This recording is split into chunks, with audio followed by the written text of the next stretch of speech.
BingX, a trusted global crypto exchange. Trade spot, futures, or copy top traders easily. Sign up via the link or referral code to get 30 USDT instantly, plus up to 1,500 USDT in bonuses for verification, deposit, and trading. A chilling narrative once gripped the residents of Austin, Texas, and beyond. A narrative fueled by the unsettling discovery of body after body at a local lake. For 2 years, whispers of a serial killer, even christened the Rainy Street Ripper, cast a dark shadow over the community. However, authorities have since concluded that the approximately 36 drownings in the lake, situated near the vibrant Rainy Street neighborhood, were likely the tragic consequence of alcohol and drug consumption, exacerbated by the reservoir's proximity to the city's famed nightlife. The unsettling truth: there is almost certainly no serial killer.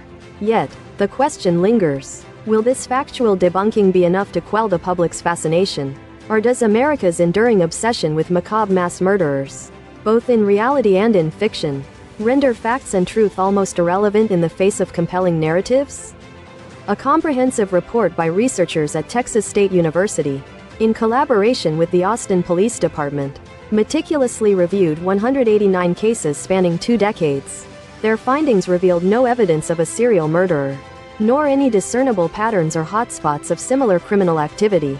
The Austin Police Department, in a formal statement, affirmed that while social media speculation painted a different picture, this independent academic study corroborates their own investigations, confirming that Austin is not under threat from a serial killer. The study also shed light on a potential demographic explanation for the drownings, noting that men are statistically more prone to drowning than women, which could account for the gender disparity observed in the fatalities at Lady Bird Lake.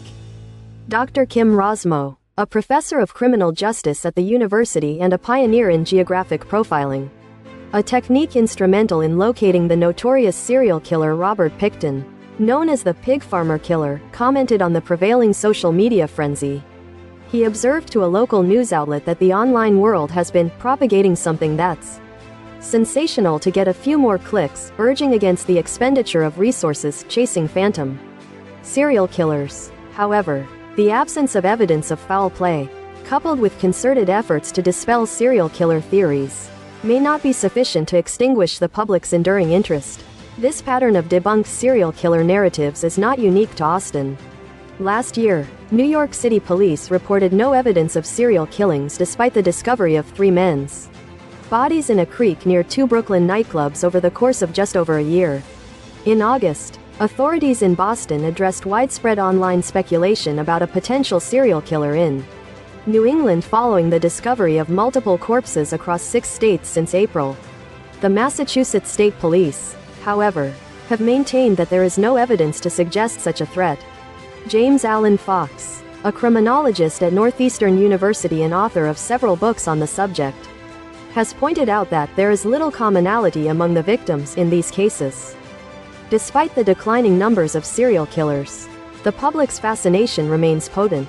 This is in stark contrast to the dark heyday of figures like Ted Bundy, who between 1974 and 1978 kidnapped, raped, and murdered dozens of young women and girls, and Jeffrey Dahmer, who between 1978 and 1991 killed and dismembered 17 men and boys. Fox estimates an astonishing 80% drop in serial killings since their peak in the 1970s. During that era, nearly 300 known active serial killers operated in the United States, accounting for between 120 and 180 deaths annually. A decade later, the number of active killers had fallen to 250. By the 2010s, the number of known active killers had dwindled to fewer than 50. Several contributing factors, according to Fox, likely explain this dramatic decline. The prevalence of hitchhiking, once a common practice that placed individuals at significant risk from seemingly benevolent drivers who were, in fact, predators, has largely diminished. Similarly, the risks associated with accepting help for a flat tire, a scenario that led to the infamous flat tire killer in Indiana, have been mitigated by modern conveniences. The advent of ride-sharing services like Uber has reduced the need for hitchhiking, while ubiquitous cell phones provide immediate access to help. Overall, Fox asserts, people are considerably more aware of the potential dangers posed by strangers. Equally significant is the widespread adoption of DNA technologies. which only became widely available in the 1990s. The existence of extensive DNA databanks allows for direct identifications or the identification of family members, dramatically increasing the chances of apprehending perpetrators. Bryan Kohberger, the accused mass murderer in Idaho, was identified in part through genetic genealogy that traced his family to Pennsylvania. Kohberger, though not strictly classified as a serial killer, studied under Katherine Ramsland, a professor of forensic psychology at DeSales University.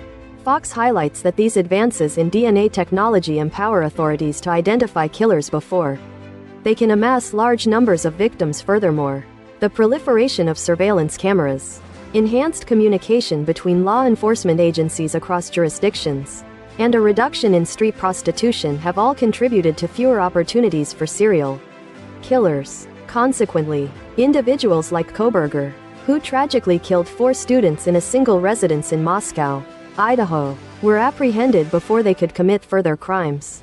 Fox, who oversees the Associated Press USA Today Northeastern University mass killing database, also points to a shift in how individuals might satisfy deviant urges.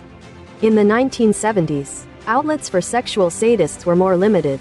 Today, with readily available violent imagery online, individuals can, to a certain extent, satiate their desires without resorting to unwilling victims. Yet, while serial killers may be fading from reality, there has been a pronounced surge in interest surrounding them in popular entertainment.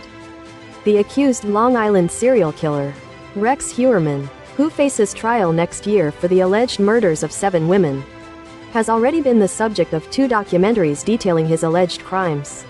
The popular Netflix series Monster has explored the lives and crimes of notorious figures like Dahmer and Ed Gein, the Butcher of Plainfield, whose horrific acts inspired Alfred Hitchcock's iconic film, Psycho.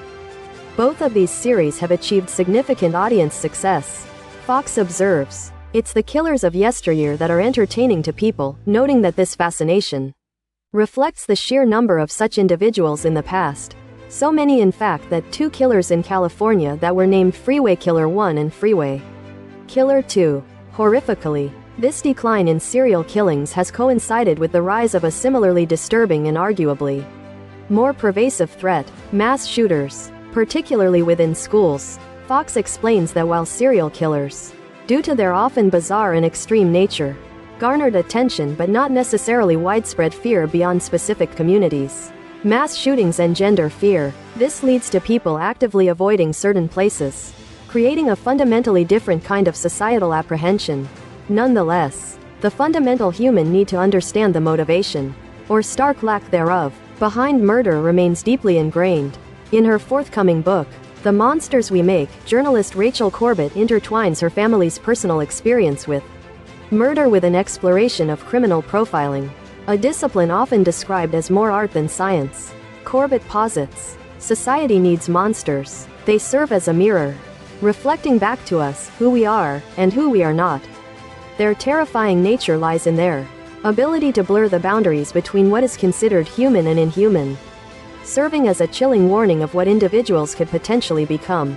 The inclination to create monsters, even where they may not exist, as evidenced by the scares in Austin, Massachusetts, and Brooklyn, confronts a reality identified by Fox.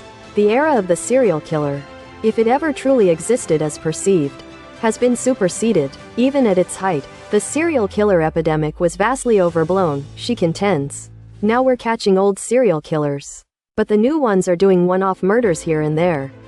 Corbett further elaborates on the purpose these narratives serve. She suggests that a serial killer is Frankenstein, a patchwork for anything you want to project onto it. Conservatives might attribute the rise of figures like Ted Bundy to societal factors such as declining religiosity, family breakdown, and the advancement of women's rights. Conversely, those on the left might argue for the necessity of advanced social programs and a deeper understanding of mental health, advocating for the study of these individuals rather than simply their apprehension and punishment. Regardless of the actual decline in the occurrence of serial killings, America's enduring fascination with these figures shows no sign of abating.